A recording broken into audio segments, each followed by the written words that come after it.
If you want to keep your keys, lose the need for speed. Hi, I'm Chase Matheson with the Patriot Punk Network, bringing you the latest Tennessee news in 3 minutes or less. This is our Today in Tennessee segment, sponsored by A State of Creative.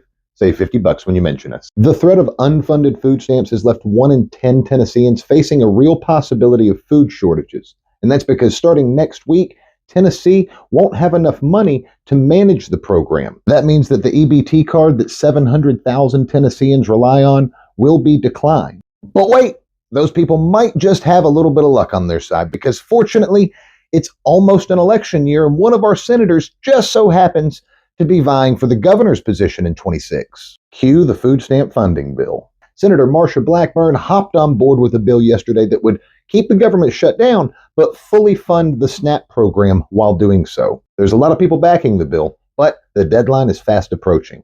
Tell us below, do you support funding food stamps during the shutdown? Next up, if you want to keep driving your car, just don't race it in Nashville. It really is that easy, but it's advice that 27-year-old Cashmere Blackdrain probably wishes that someone had given her a little sooner. If you drive through Nashville with any degree of frequency, then it's likely you've noticed people recklessly driving or even full-on street racing.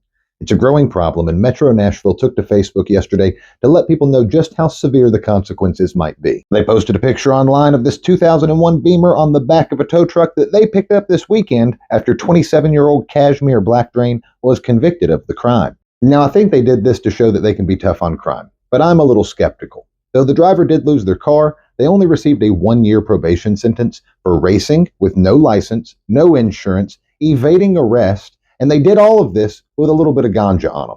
If you ask me, Cashmere got off easy. That's 2 down and 1 to go. Smash those buttons and help us grow.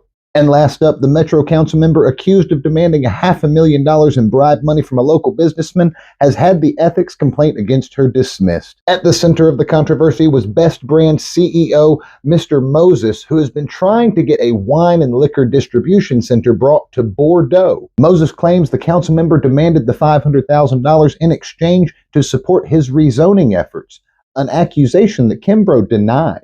And though the ethics complaint against Kimbrough was dismissed, we spent several hours watching the hearing, and we fully understand why some people in the comments don't believe her. There was a lot of attention focused on a specific text message that wasn't admissible because it hadn't been produced prior to the hearing, and some of Kimbrough's answers seemed to change. Ultimately, there wasn't enough evidence to support the accusations, and the board dismissed the charges, but we still have to ask, do you think that there's pay to play going on in Nashville? And that's your Tennessee News Roundup. For more deep dives on local issues, be sure to check out the Patriot Punkcast every Sunday and Wednesday night at 7.